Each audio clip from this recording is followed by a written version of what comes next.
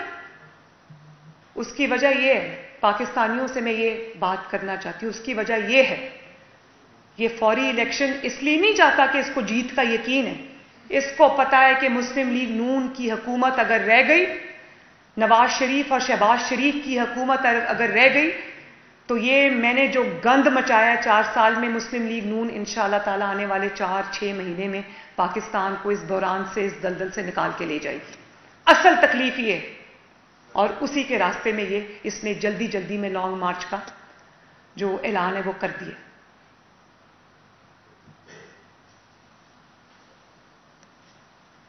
ہمیں چاہے مشکل فیصلے کرنے پڑیں، ہم وہ کریں گے، لیکن ایک چیز ہمارے ملحوظ خاطر رہے گی، جتنا بھی ہو سکے گا ہم ملک اور قوم اور 22 کروڑ پہ کم سے کم بوجھ ڈالیں گے۔ ہم عمران خان کی طرح نہیں ہیں جو آرام سے آج اتنی ڈٹائی اور بے شرمی سے کہہ دیتا ہے کہ نواز شریف اور شہباز شریف کو قیمتیں بڑھانے سے ڈر لگ رہا ہے۔ سوچیں اس آدمی کا مینٹل لیول کہ ہاں میں ڈرتی ہوں، نواز شریف ڈرتا ہے، شہباز شریف ڈرتا ہے، کیونکہ عمران خان کو فرق نہیں پڑتا، اس کے پاس جو پیسہ جہاں جہاں سے آ رہا ہے وہ ہم سب جانتے ہیں، یہ دھرنے کے لیے جو پیسہ آ رہا ہے، یہ جلسوں کے لیے جو پیسہ آ رہا ہے۔ میں شہباز شریف صاحب سے کہوں گی کہ قوم کے سامنے وہ ہوش ربا انکشافات رکھیں کہ اس کو پیسہ کون سا ملک دشمن دے رہا ہے۔ تمہارے پاس تو یہ پیسہ ہے، تمہارے پاس تو ATMs ہیں، تمہارے پاس تو مافیاز ہیں، کارٹلز ہیں جنہوں نے تمہاری حکومت میں رہ کر پیسہ بنایا ہے، تمہارے پاس تو فراگوگی ہے، عوام کے پاس فراگوگی نہیں ہے۔ عوام کے پاس وہ عثمان بزدار جیسا ڈمی چیف منسٹر نہیں ہے جس کے تھرو آپ نے پنجاب کو لوٹا اور پیسہ بنایا۔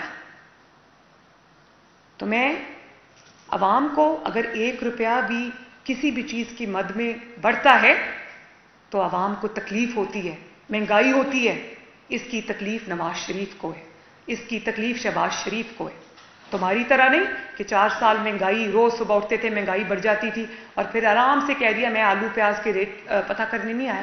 ہم آئے ہیں آلو پیاز کے ریٹ پتہ کرنے، اور نہ صرف ریٹ پتہ کریں گے، انشاءاللہ تعالی دن رات محنت کریں گے، اکانومی کو سیدھا کریں گے اور آلو پیاز کے ریٹ کو نیچے لے کے آئیں گے۔ تمہاری لائی ہوئی لوڈ شیڈنگ کو انشاءاللہ تعالی آنے والے دنوں میں محنت کر کے، کام کر کے، اپنی سمت درست کر کے انشاءاللہ تعالیٰ اس لوڈ شیڈنگ سے بھی ہم نجات دیں گے پاکستان کو۔ تمہیں پتہ ہے کہ ہم یہ کر جائیں گے، اس لیے تمہیں تکلیف ہو رہی ہے۔ تو میں آپ کو یہ کہہ دینا چاہتی ہوں کہ تم مولانا فضل الرحمان نے بالکل ٹھیک بات کی تھی، تمہاری سیاست اب ایک زندہ لاش ہے۔ تم جس ڈی چوک سے نکلے تھے، انشاءاللہ میں نے پہلے بھی کہا تھا، پہلے نواز شریف نے تمہاری حکومت ختم کی تھی، اب نواز شریف انشاءاللہ تعالیٰ تمہاری سیاست ختم کرے گا۔ تو وہی ڈی چوک سے جہاں تم نے جنم لیا تھا، اسی ڈی چوک میں انشاءاللہ تعالیٰ تمہاری سیاست ختم ہونے جا رہی ہے۔ لوگوں کو کہتے تھے، لوگوں کو چوہوں کے نام سے بلاتے تھے، وہ کپتان جو ڈٹ کے کھڑا تھا وہ گرفتاری کے خوف سے آج پشاور میں چھپ کے بیٹھا ہے، پشاور کے بنکر میں چھپ کے بیٹھا ہے۔ اور یہاں پر شیریں مزاری صاحبہ گرفتار ہو گئی، کہا بڑی قوم میرے ساتھ ہے، کوئی نہیں نکلا۔ آج میں نے سنا ہے کہ وہ یاسمین راشد صاحبہ اور شفقت محمود صاحب نے ایڈریس کرنا تھا، کوئی انہوں نے احتجاج کی کال دی تھی پریس کلب کے باہر، تو کیا ہوا؟ احتجاج کے لیے کوئی نہیں آیا، احتجاج کے لیے ان کو سب کچھ لپیٹ کے وہاں سے رفو چکر ہونا پڑا۔ میں آپ کو ایک اور، اب کیونکہ یاسمین راشد صاحبہ کا ذکر آ گیا ہے تو میں یہ سمجھتی ہوں کہ ان کو گورنمنٹ گرفتار نہیں کرے گی کیونکہ وہ ایک کینسر کی پیشنٹ ہے، ہمیں اس بات کا لحاظ ہے، لیکن اس بات کا لحاظ یاسمین راشد صاحبہ کو خود بھی ہونا چاہیے۔ مجھے بہت اس چیز کی تکلیف ہے، اللہ تعالیٰ ان کو صحت دے، لیکن اس چیز کا خیال ان کو بھی رکھنا ہے کہ ان کو کسی انتشار کا حصہ نہیں بننا۔ آخر میں صرف یہ کہنا چاہتی ہوں کہ مسلم لیگ نون نے اگر سوچا بھی تھا وقت سے پہلے الیکشن کرانے کا، حکومت چھوڑنے کا، تو دھونس اور دھاندلی میں آ کے تو وہ کبھی بھی نہیں چھوڑے گی۔ ہم پوری کوشش کریں گے کہ انشاءاللہ تعالی پوری توجہ سے، یکسوئی سے، محنت سے، دن رات ایک کر کے پی ایم ایل این کے پاس شہباز شریف کی سربراہی میں اور وہاں سے نواز شریف صاحب کی گائیڈنس میں زبردست ٹیم ہے۔ ہم وہ لوگ نہیں ہیں جو 4 وزیر خزانہ بدل دیے اور پھر سمجھ نہیں آئی کہ کیا کرنا ہے۔ اتنے تو ہٹلر نے اپنے ٹیم ممبرز نہیں بدلے تھے جتنے یہ بدل چکے ہیں، کیونکہ ٹیم ہے ہی نہیں، پتہ ہی نہیں ہے کیا کرنا ہے۔ تو مسلم لیگ نون کو پتہ ہے کیا کرنا ہے، مسلم لیگ نون کو بیماری کا بھی پتہ ہے، اس کے علاج کا بھی پتہ ہے، اور شہباز شریف صاحب جیسا وزیر اعظم قسمت سے پاکستان کو ملا ہے، وہ پاکستان کو انشاءاللہ تعالی اس بھور سے نکال کے لے جائے گا۔ تمہاری ٹرمز پہ عمران خان نہ الیکشن ہوں گے نہ ہم حکومت چھوڑیں گے۔ تم بلیک میلنگ کے ذریعے، تم جتھے لا کر، تم پریشر ڈال کر اگر یہ سمجھتے ہو کہ تم کسی کو دباؤ میں لے آؤ گے تو انشاءاللہ تعالی مسلم لیگ نون یہ ہونے نہیں دے گی۔ فیصلے عوام کے حق میں ہوں گے، آئین اور قانون کے مطابق ہوں گے۔ فیصلے اب جو ہوں گے وہ نواز شریف صاحب کریں گے، شہباز شریف صاحب کریں گے۔ عمران خان تم، میں نے پہلے بھی کہا تھا، چاہے الٹے لٹک جاؤ، دانت پیسو، بال نوچو، کچھ بھی کرو، تمہیں بلیک میلنگ کے ذریعے، غنڈہ گردی کے ذریعے، پریشر بلڈ کرنے کے ذریعے، جتھے بازی کے ذریعے تمہیں اجازت نہیں دی جائے گی کوئی بھی حرکت کرنے کی۔ تمہیں پوری قوت سے روکیں گے انشاءاللہ، تمہیں ایکسپوز کریں گے۔ ہاں، آخر میں اداروں کو بھی یہ میسج دینا چاہتی ہوں کہ عمران خان پاکستان کا سب سے بڑا فتنہ ہے، یہ لوگوں کے بچوں کو مروانا چاہتا ہے اپنی کرسی کی حرص کے خاطر، اپنی حکومت کی خاطر، جس کو جب سے اس سے حکومت گئی ہے یہ پاگل ہو گیا ہے، ہل گیا ہے۔ تو خدارا ہوش کے ناخن لیں، اس فتنے سے ڈیل کرنے کا طریقہ قرآن میں موجود ہے۔ قرآن بتاتا ہے کہ فتنے سے کس طرح ڈیل کرنا ہے۔ یہ جو مذہب کا، ریاست مدینہ کا یہ جو لبادہ اس نے اوڑا ہوا ہے نا، اس کے اندر سے بہت بھیانک چہرہ برآمد ہوا ہے۔ تو میں یہ سمجھتی ہوں کہ تمام اداروں کو بھی اس فتنے کو پہچاننا چاہیے، اس فتنے کے سد باب کے لیے کوشش کرنی چاہیے، کیونکہ عمران کے بچوں کی طرح ہم لوگ نہیں، ہم لوگوں نے اسی مٹی میں جینا ہے، عدلیہ نے بھی اسی مٹی میں رہنا ہے، ان کے بچوں نے بھی اسی ملک میں رہنا ہے، افواج پاکستان کے جوانوں نے بھی اس ملک میں رہنا ہے، ان کے افسروں نے بھی اس ملک میں رہنا ہے، ان کے بچوں نے بھی اس ملک میں رہنا ہے۔ خدارا اس ملک کو کسی فتنے کے ہاتھوں، کسی فتنے باز کے ہاتھوں یرغمال ہونے سے بچائیں۔ سب کو ہوش کے ناخن لینا ہوں گے۔ جی آپ نے بھی کہا کہ شہباز صاحب وزیر اعظم رہیں گے اور حمزہ شہباز صاحب وزیر اعظم پنجاب رہیں گے۔ گزشتہ روز خواجہ آصف نے بھی ایک پروگرام میں کہا تھا کہ 4 سے 5 روز بعد ہم نے یہ فیصلہ کر لیا تھا کہ ہم حکومت چھوڑ دیں گے، لیکن اب نہیں چھوڑیں گے۔ تو کیا یہ سمجھا جائے کہ اب اکتوبر نومبر میں الیکشن کی بات ہو رہی تھی، تو اس سال میں الیکشن نہیں ہوگی، اب الیکشن اگلے سال میں چل جائیں گے؟ دیکھیے، پاکستان کی اسٹیبلٹی کے لیے تو ہونا یہ چاہیے کہ یہ گورنمنٹ اپنی مدت پوری کرے، اور قطع نظر اس بات سے کہ کیا ہوتا ہے کیا نہیں ہوتا، ہم اپنا سر پھینک کے کام میں لگے رہیں گے انشاءاللہ۔ شہباز شریف صاحب اپنے کام میں لگے رہیں گے، مسلم لیگ نون کی ٹیم جو ہے وہ معیشت کو درست کرنے میں، ملک کے حالات کو بہتر کرنے میں لگی رہے گی، اور انشاءاللہ تعالی الیکشن کا جب وقت آئے گا تب دیکھا جائے گا، ابھی الیکشن نہیں ہوں گے۔ ایسے نہیں، مائک ہے نا آن ہے جی آن ہے۔ اچھا، مریم نواز صاحبہ، آپ کو آپ کے والد میاں نواز شریف کی موجودگی میں گرفتار کیا گیا تھا۔ آپ نے کل شہباز شریف وزیر اعظم پاکستان کو کہا ہے کہ عمران خان کو گرفتار نہیں کیا جانا چاہیے۔ آج ایک انتہائی افسوسناک واقعہ ہوتا ہے، ایک پولیس کانسٹیبل شہید ہو جاتا ہے۔ آپ نہیں سمجھتے کہ اگر یہ نو مارچ اسی طریقے سے کنٹینیو ہوا تو پھر اور بھی ناخوشگوار واقعات ہو سکتے ہیں؟ اور دوسرا، عمران خان پشاور میں کس سے پیسے آپ؟